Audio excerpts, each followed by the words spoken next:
सेव्यमान पावनाङ्घ्रिपङ्कजं व्यालयज्ञसूत्रमिन्दुशेखरं कृपाकरं नारदादियोगिवृन्दवन्दितं दिगम्बरं काशिकापुराधिनाथ कालभैरवं भजे।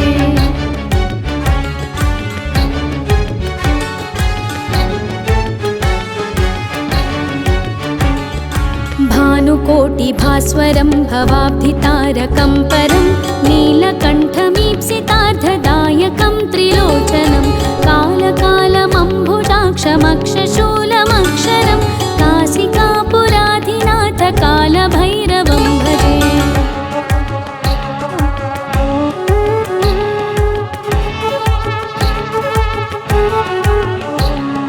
शूलटङ्कपाशदण्डपाणिमादिकारणं श्यामकायमादिदेवमक्षरं निरामयं भीमविक्रमं प्रभुं विचित्रताण्डवप्रियं काशिकापुराधिनाथ कालभैरवं भजे।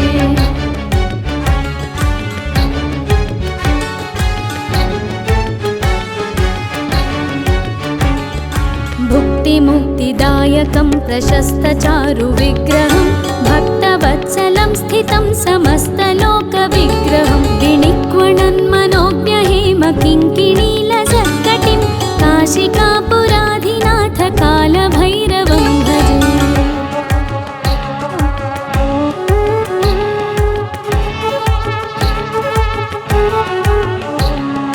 धर्मसेतुपालकं त्वधर्ममार्गनाशकं कर्मपाशमोचकं सुशर्मदायकं विभुं स्वर्णवर्णशेषपाशशोभिताङ्गमण्डलं काशिकापुराधिनाथ कालभैरवं भजे।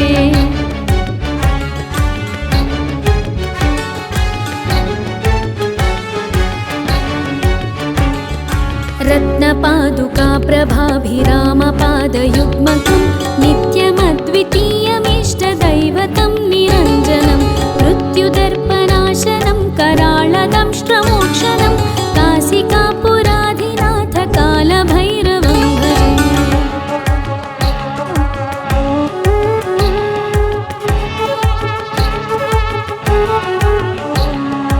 अट्टहासभिन्नपद्मजाण्डकोशसन्ततिं दृष्टिपातनष्टपापजालमुग्रशासनम् अष्टसिद्धिदायकं कपालमालिकाधरं काशिकापुराधिनाथ कालभैरवं भजे।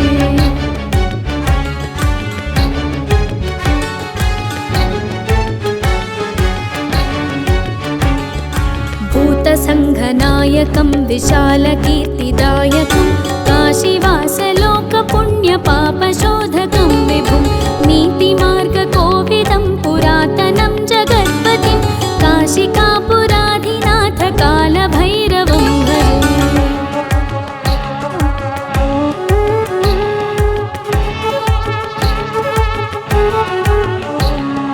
कालभैरवाष्टकं पठन्ति ये मनोहरं ज्ञानमुक्तिसाधनं विचित्रपुण्यवर्धनं शोकमोहदैन्यलोभकोपतापनाशनं ते प्रयान्ति कालभैरवाङ्घ्रिसन्निधिं ध्रुवम्।